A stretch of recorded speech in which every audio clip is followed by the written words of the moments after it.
All right, what's going on, everybody? Welcome back to the podcast. Um, we have a few things to talk about. I kind of wanted to start off with, again, what we've been starting off, I guess, with the last two episodes. Seems as though, again, Thomas Taylor has gone to shock. Again, I'm going to be looking up here because this is where the camera's at. The lens is right there, but I'm looking at myself in the thing, and then I have me and OBS right here. But anyways, so if you see me just looking around like this, I'm sorry. It helps me, whatever. Anyways, so we were talking about Thomas, and I said that Thomas, I'm pretty sure from what I said last time, Thomas needed to kind of take a step back. Sorry that I look atrocious too. I literally just got off work. I'm a diesel mechanic. So, I look atrocious. Anyways, he needed to take a kind of a step back and kind of, think about where he's going and think about, my opinion was he needed to think about where he was going and everything, and, the caliber of a player he is. And it wasn't in a mean way or an aggressive way or talking crap about him in any sense of the fashion. It was just that paintball has changed dynamically over the years, and the stats are kind of showing that. And he went to Shock, the semi-pro team for Aftershock, and I think that's a good move on his part. It's nobody ever wants to see long time pros quit or like leave the game or anything like that, and it's good to see he's still here. It's just in the semi-pro circuit, or the pro elite, whatever it was. But yeah, it's good to still see that. So yeah, he's still in the game. We can follow him and watch him on Shock, which will be great. So that'll be exciting. Another thing too is AC Diesel picked back up Alex Goldman. I don't know what's going on there. Either they offered Alex a better deal than Impact was, but I don't know, man. It was kind of telling whenever if you watch the uh, podcast with Tyler and Marcelo when they had Rainey on, and they were trying to get a hold of Alex, and he just wasn't coming into the call or anything like that. It was just kind of telling, I guess. I felt that was giving kind of a nod, even though it wasn't set in stone or anything, but it was a nod to um, maybe what the future held. Maybe there was something going on in the contract where he got the money and it was able to stay on Diesel because of gray area in the contract, or something just didn't work out. I don't know. I don't have insider info. I'm not told anything, so I literally have no idea. But all we can do is speculate unless he says something. So don't take anything that I'm saying as like truth of the matter, and just go spreading it, because that's not true at all. None of that is true as far as we know, as far as I know. But that's kind of crazy. That he decided to go back to AC. I don't know. There's something there on AC maybe. Um, or maybe something going on the Impact camp where he wasn't agreeing with something. I don't know. But uh yeah, there's still a lot of free agent players. It's going to be, like I said, I'm excited to see how the season starts up and the season comes through, and how the pros come to be. We already got. I think I already went over basically everything last time. All the team changes, all the name changes, all the player changes, all that stuff. So that's pretty much spoken for. I'm gonna try to also reach out and maybe get some takes with some pros, hold interviews or something, and see if I can get them on the podcast. I know I'm very, very small in comparison to other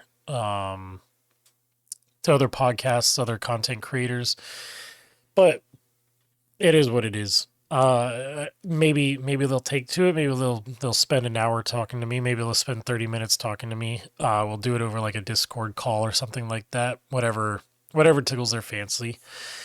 But other than that, I kind of wanted to get around to the channel's very first uh items sent in for review. Now, I've been talking to a few companies. Obviously, we did the G1 foam, but I bought that out of with my money out of my own pocket. I did not get that sent to me.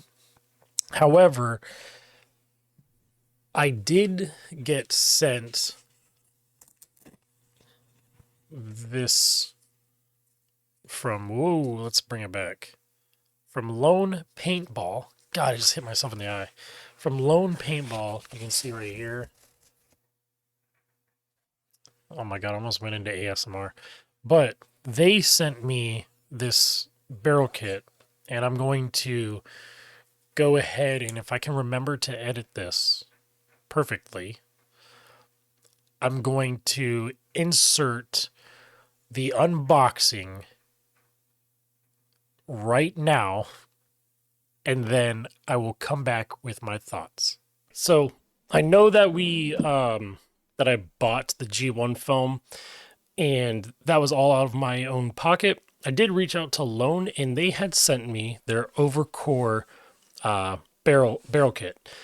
Now I might be changing the the camera a little bit here and there, because if I just pick it up a little bit, you can see that it gets out of whatever it is. It gets out of view and it gets a little hazy, and then it's back in focus here. Yeah, out of focus. But anyways, I reached out to Lone Paintball, and they sent me out their Overcore kit because I am a huge fan of innovation in paintball, and I think this is a start of something crazy good. I haven't opened it or looked at any reviews yet, if there's any out there. I was sent this review unit. Although I was sent the review unit, I did ask if they wanted me to say anything specific. They said, nope, here's the link to our website. You can read off what everything does, and just give us your honest opinion. And I said, all right, absolutely. So I have, again, since I haven't even opened this yet, I just opened it out of the box. I will be playing with it tomorrow. Today's Saturday, January freaking 18th, and I will be playing with it tomorrow on Sunday. So that way, hopefully I can get more footage and then edit it into this episode of the podcast. So I'm going to go ahead and open it. The Overcore kit, this Overcore kit is meant to always, it's supposed to always adapt to any paint. So since I wasn't given like very specific directions on how to use everything, I'm going to just give my best ideas to how a brand new person buying this kit will describe it, I guess. So first we have our kit here, a small kit. We have a ball sizer kit. We have 691, 687, and 683 by Lone.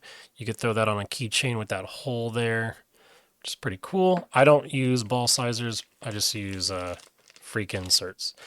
Now, here we have, I'm going to have to actually just drop this on my desk. Sorry for this view, too, because I just don't have like the biggest desk to use. All right, we're going to put that aside. So we have these shields here in different colored O-rings, and these different colored O-rings have different strengths to them, and I will explain that. So I have the website pulled up, and on the website it says, let me just put these out, and I'm better. It does not really help with my mats. All right, so we have green, orange, and blue. The green, all right, I'll just start with orange. Orange is light, green is medium, and blue is heavy. And that is the tightness for these shields to be around the barrel. So let me actually pull these out.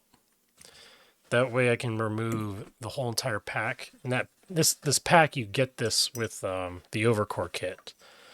So let me move this to the side. Nothing else is in there.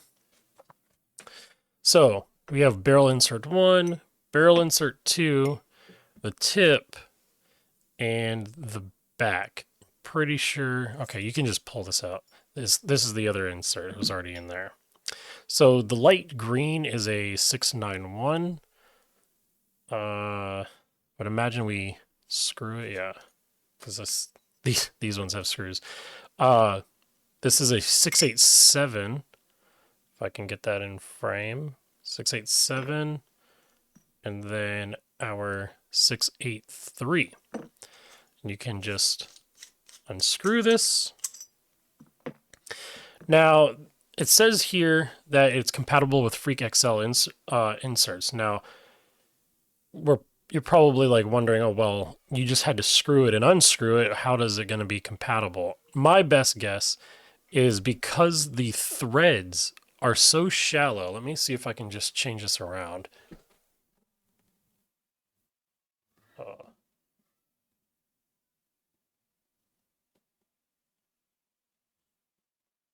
Oh, goodness.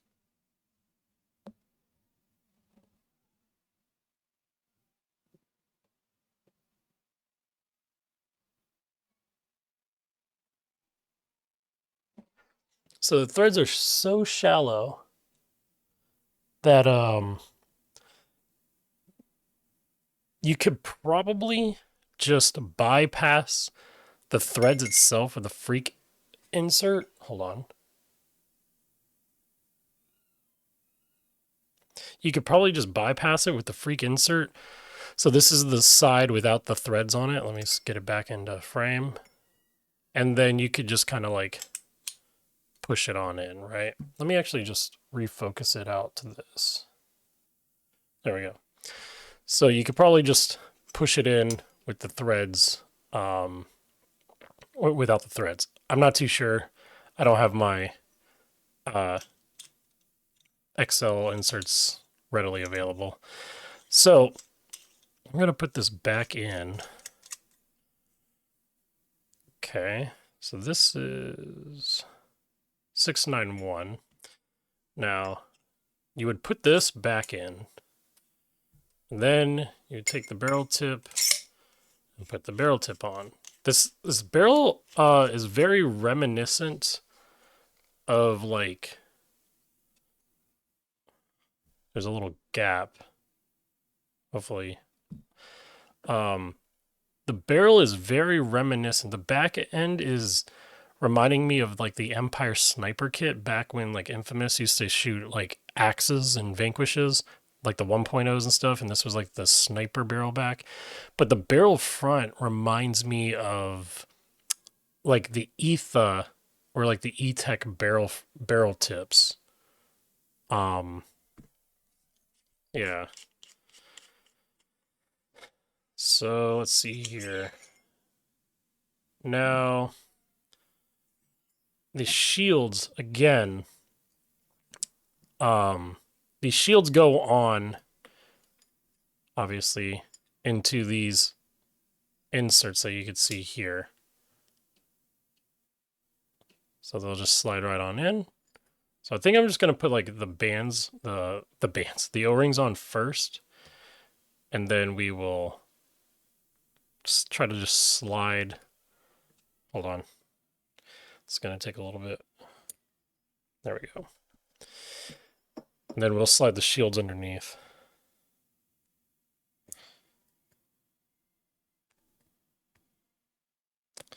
All right. Poor idea. Looked good on paper. Oh my gosh, sorry if you hear my daughters. So, let's see.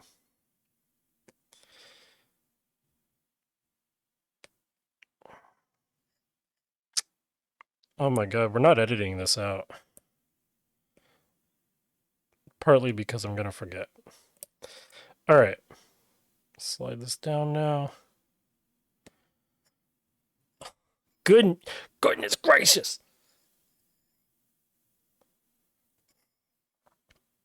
Who let me do this? Who let me do this? You can see here I just done stuck it. One sec. We're probably gonna have to get a Allen from back here. We're just gonna split it and put it through, right? Easy. Just like that. All right. So I can read off some of the specs. Since the orange is the mediums, I'm just using the orange because it's like an all-arounder.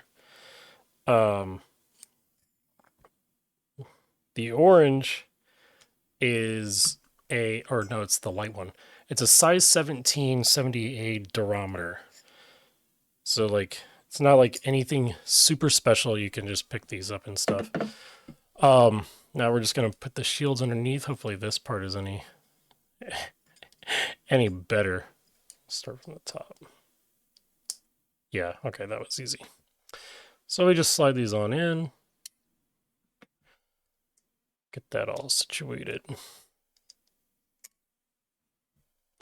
So this is definitely something you just don't like do at a field. Maybe if you're at like a scenario, you can do it, but not at a field.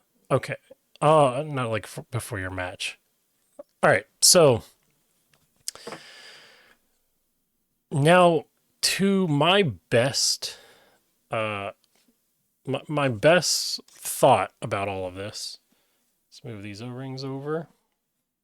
Get them off the mat so I can actually see them. My best idea as to what's happening is this obviously is the control bore, and the front is what is this part here is going to do all the magic, right? Thought I wanted gloss because I thought it would show up way better on camera, but I think I was wrong.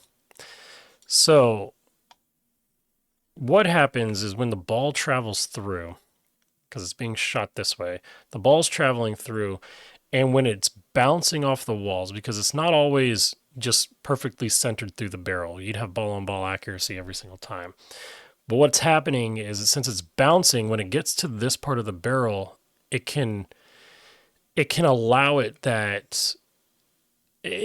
ball to not only pass through, but not all paint in your bag is going to be 687. Sometimes it sizes to 686, 685, but you have a 687 insert in. So that's why they give you such a big gap, like 691, 683, and 687, because you can put a 691 insert in there, and then anything from 691 to 688 is covered, 687 to 683 is covered, and then 683 and lower, right? So that way, yeah, the paint will either be, a little bit smaller, like a 686 or a 685, or just a tad bit bigger, 688, 689, but it'll allow the paint to kind of give this, like, you can see it, the shields kind of flex.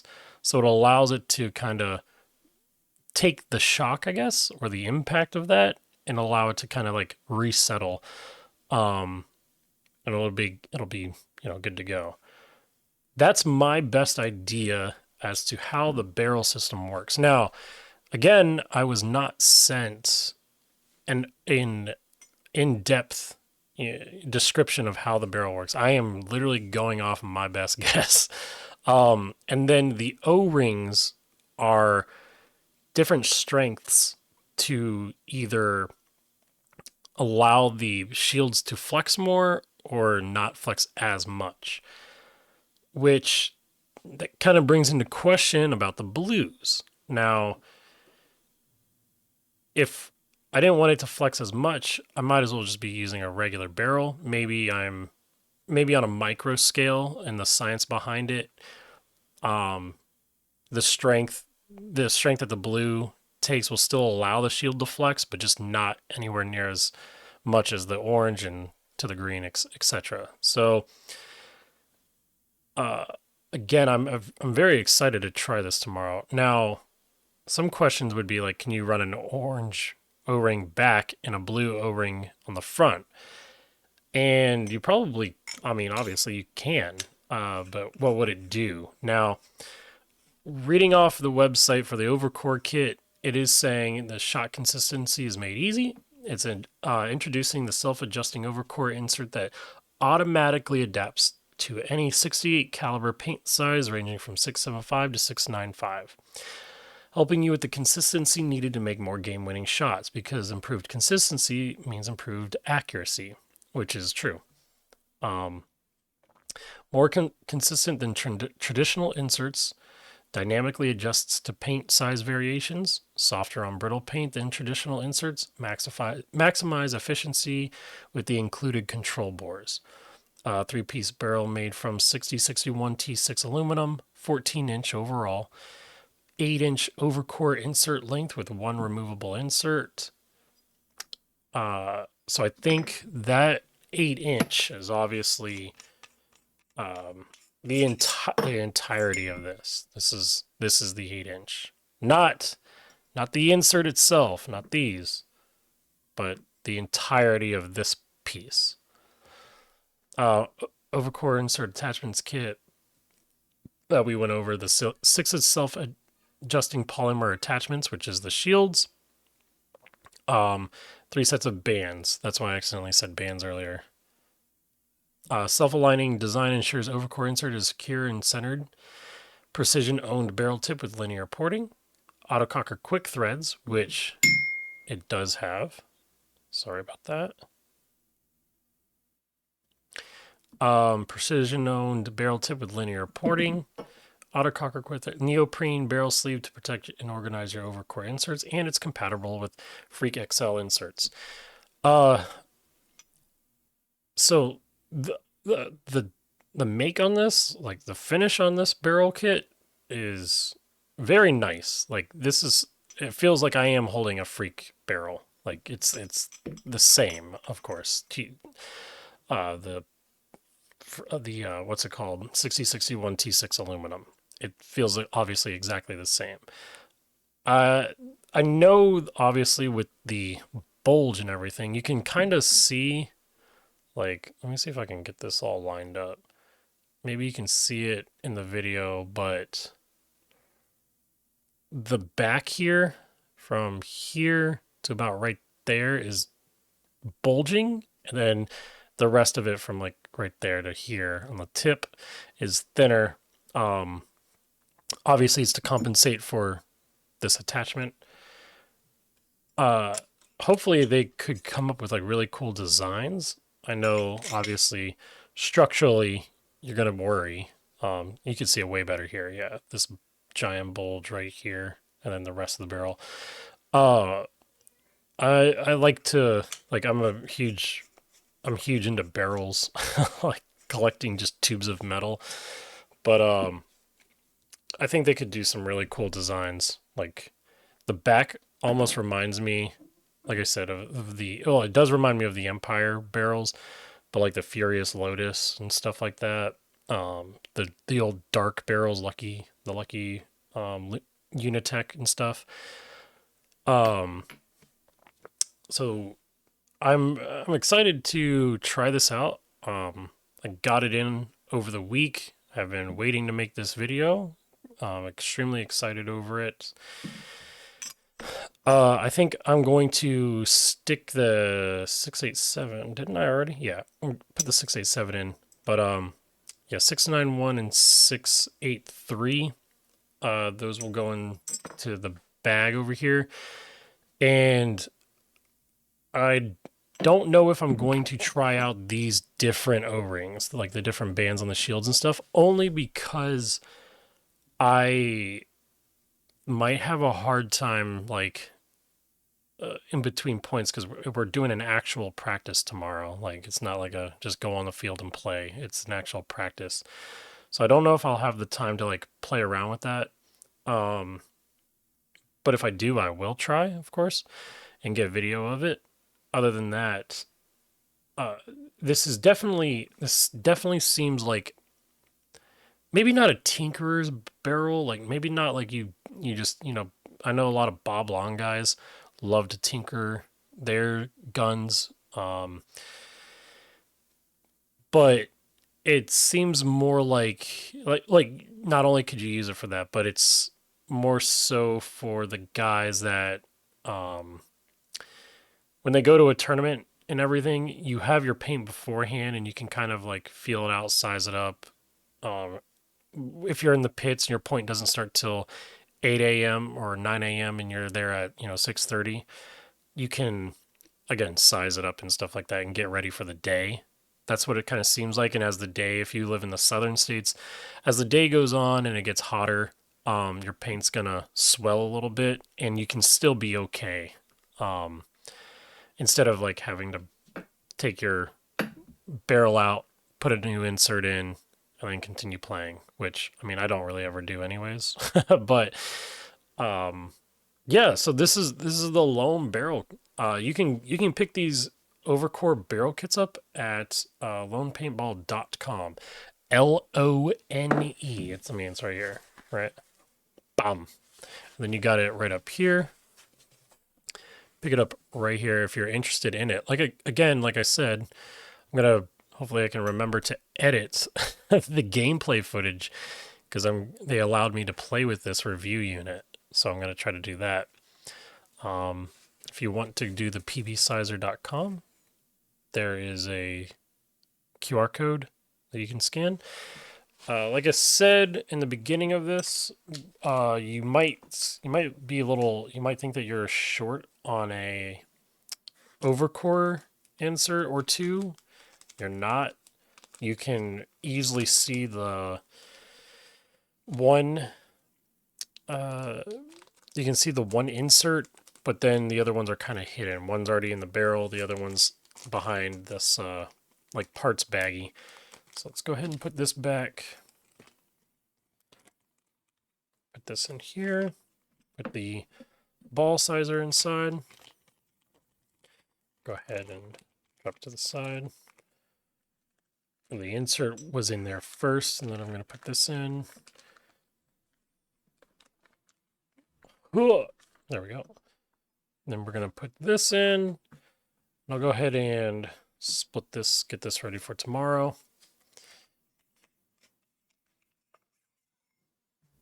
Go ahead and throw this back in. And then we'll throw this back in. So, yeah, I'm excited. Innovation, I really want to see paintball innovating and everything, move away from the old FOMO tactics that we're kind of in right now. And, just limited drops and stuff like that. And actually create like we're at this weird like level in paintball where we've kind of completed almost like everything. Paintball markers are almost perfect. Masks are almost perfect. You can't really do more than what we're already doing. So I think Lone is onto something really nice. Finally getting into an area where we aren't going to pay $70 for a barrel tip, $70 for a barrel back, and $25 for inserts. We're going to get to an area where you're going to pay $50 for a back and a front, and it's it's a sizer. Like it's a self-adjusting insert. So that'll be awesome. Can't wait for tomorrow. And yeah, I'll get on with the rest of the podcast. So you saw the unboxing and everything, or the unwrapping. Essentially, this is the front. Let's get this going. And this is the back.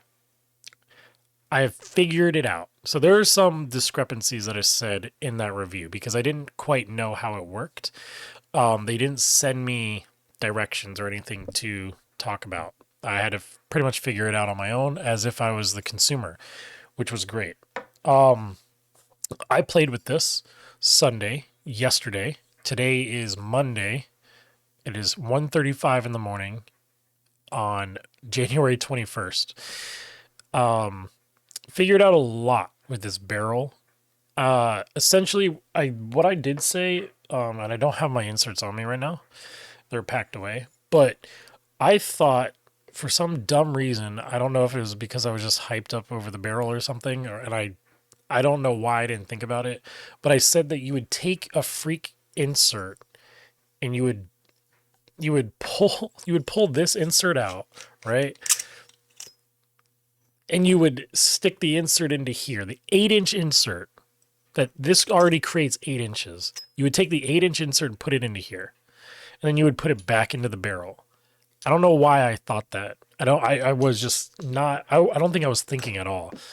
You would just, and I did it, you just take the XL insert and you put it as if you would any other freak barrel and you just lock it in. It worked perfectly fine. It worked great.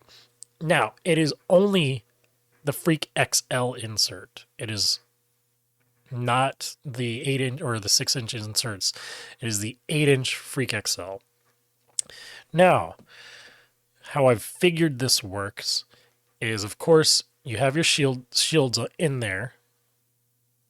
You can see them. And I kept these same O-rings in. These are the mediums. Obviously, you would tighten down the back bore. And like I said before, you just stick that in, and then you stick the barrel tip in. This barrel back does not fit an S63 front, nor does it fit a freak front XL, because you can see this is a female and this is the male, and the fronts are males.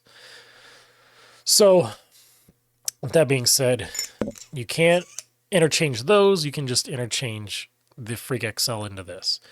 Now, how did this barrel shoot? I played with it all of yesterday on Sunday, and this thing is sick.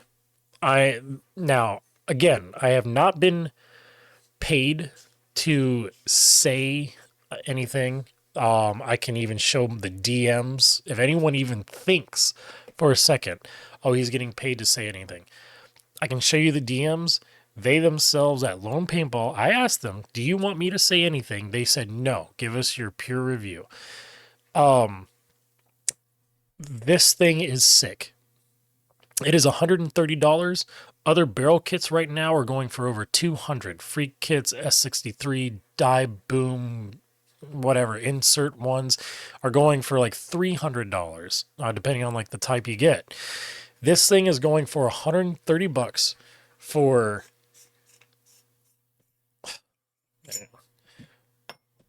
$130 for the barrel, for a barrel back, a barrel tip, 3 rear inserts, an Overcore kit with the different O-rings, a ball sizer, a barrel bag.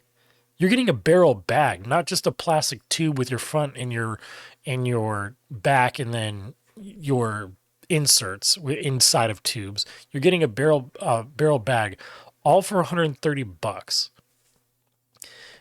And this thing was ball on ball accurate for me. I have been religious towards Freak XL kits.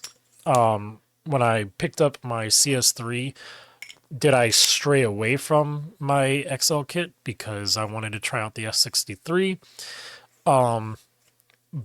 But soon after, of course, I got this from Lone Paintball and tried this out. And again, this thing is ball on ball accurate. This is, in my opinion, this is better than the Freak kit. Like, I don't know if it's because the paint was better that day, yesterday. I don't know what, but again, out of all the tournaments I've played, out of all scenario paintballs, out of all rec ball, out of any type of paintball that I've ever done, I have never seen my Freak XL kit shoot as well as the paint coming out of this barrel here. Now, I did have my marker set to 300 feet per second. Of course, it was a practice day, so it was set to 300 feet per second. And when I put this on and did not re-chrono, I did see that I was shooting short. So you do definitely want to chrono. If you were to pick this barrel up, you do definitely want to chrono and make sure you re-chrono your gun up, because it might be shooting short, as it again was with me. But that's, in my opinion, that's no issue. This thing was sick. One small like nitpick, I guess I could say, is when screwing this barrel on. Um, Here in the where the back meets the front, you can see it kind of now. I don't. There's no way I'm doing this wrong because it only screws in, and I've always I screw in all my other barrels the same exact way. You can kind of see a gap with the O-ring. Um, I don't know if that's like the machining of it or anything, but when I got to shooting the marker, or sorry, shooting with the barrel and stuff, I was able to tighten it and it sealed. It sealed perfectly fine. But like just sitting here, um, it's just like the tiniest of gap, and I'm not really comfortable with that. So like I've been sitting here this whole entire time talking about it, trying to actually like get it good. So what I'll try to do is like tighten up the insert. I'll drop it in the front this time, and I'll see if I can do it this way.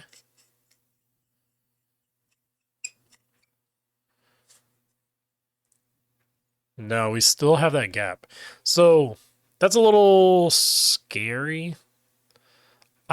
Man, I want to like bring it up close, but I know if I do that, I'm gonna have to take forever trying to refocus from where I'm actually sitting right now, and it's a pain in the butt. But yeah, there is a small gap. Like, I don't know if I can set something up behind it. Like, I don't know, a piece of paper maybe?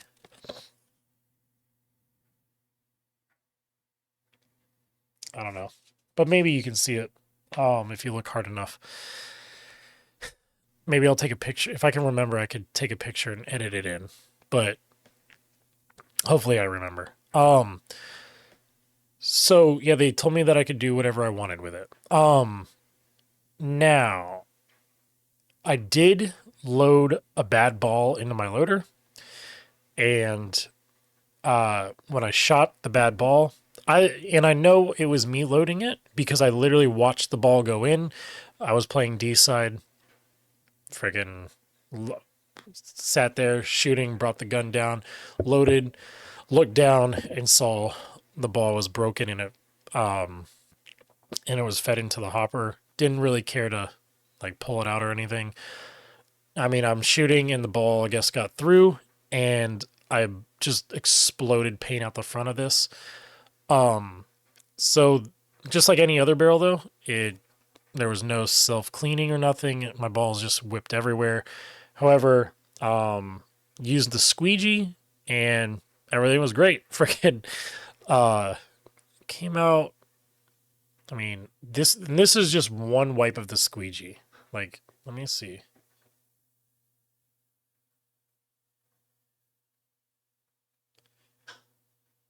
Let's see. Wrong way.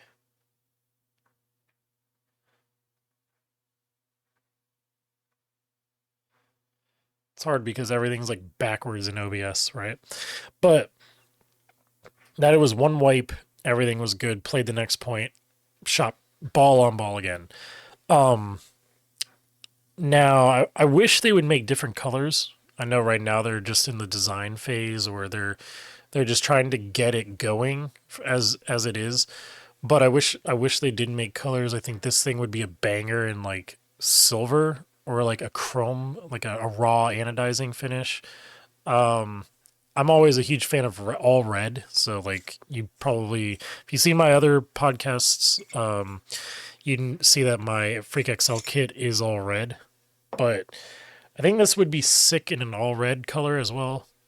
This all black is I mean, I like it. I think it's great, but it was very confusing. Like to a lot of the guys, I showed them. I had a lot of the teammates. I had them pull the barrel apart and look at this, and they were like, "What in the hell?"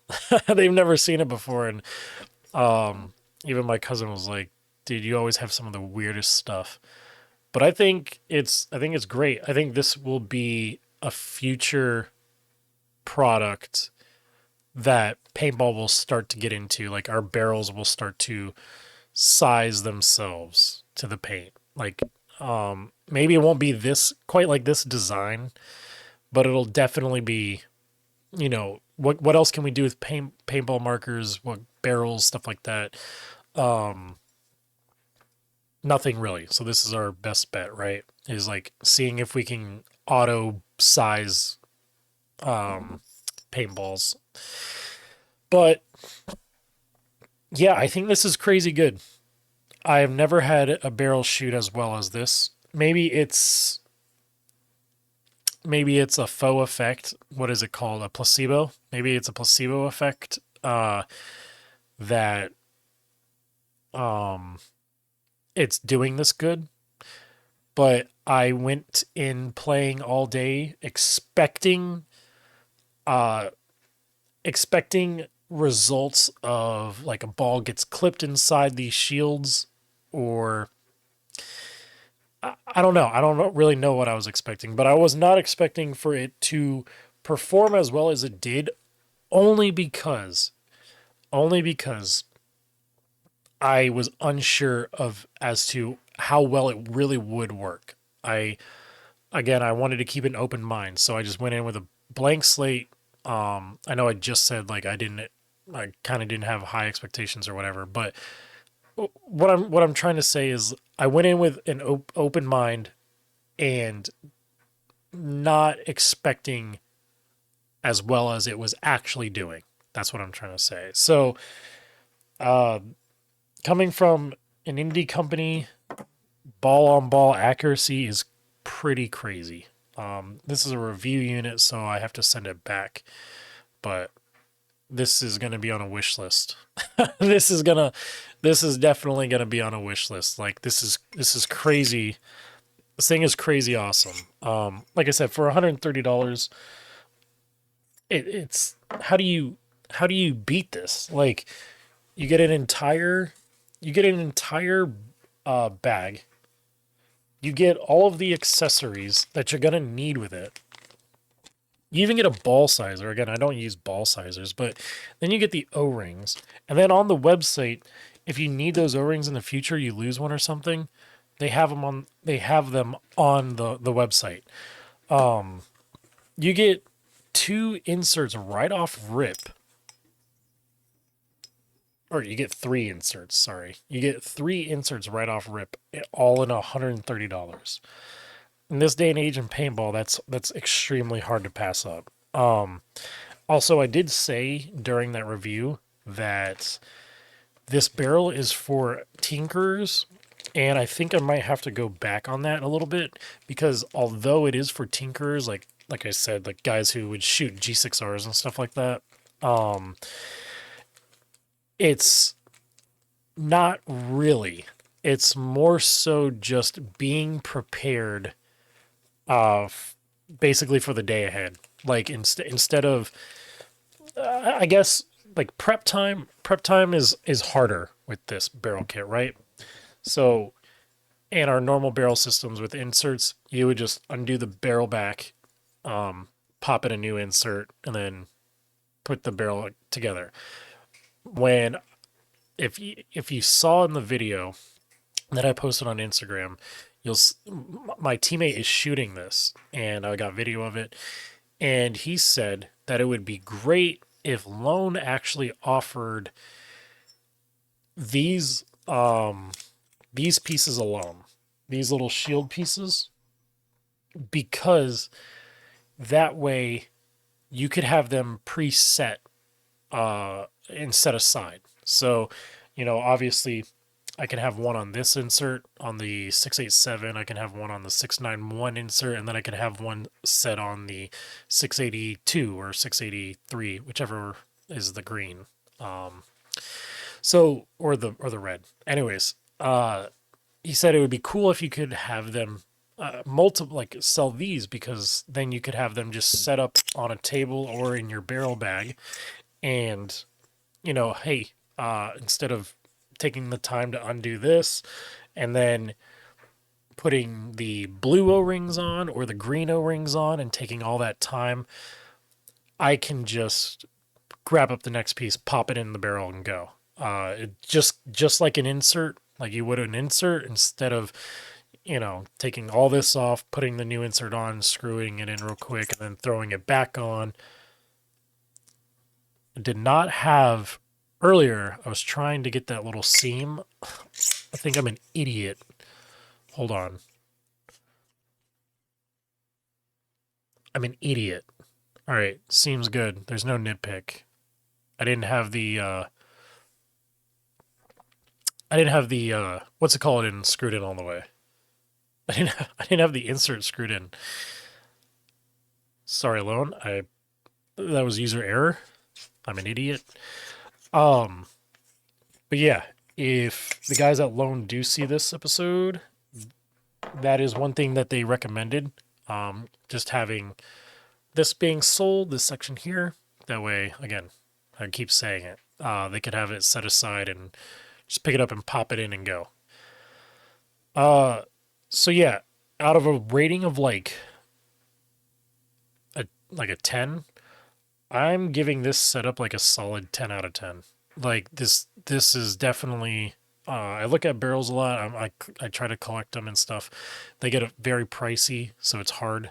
Um, but this is again, this is on my wish list. This is something I definitely want. This would be my go-to every single day because it's phenomenal. It definitely is phenomenal.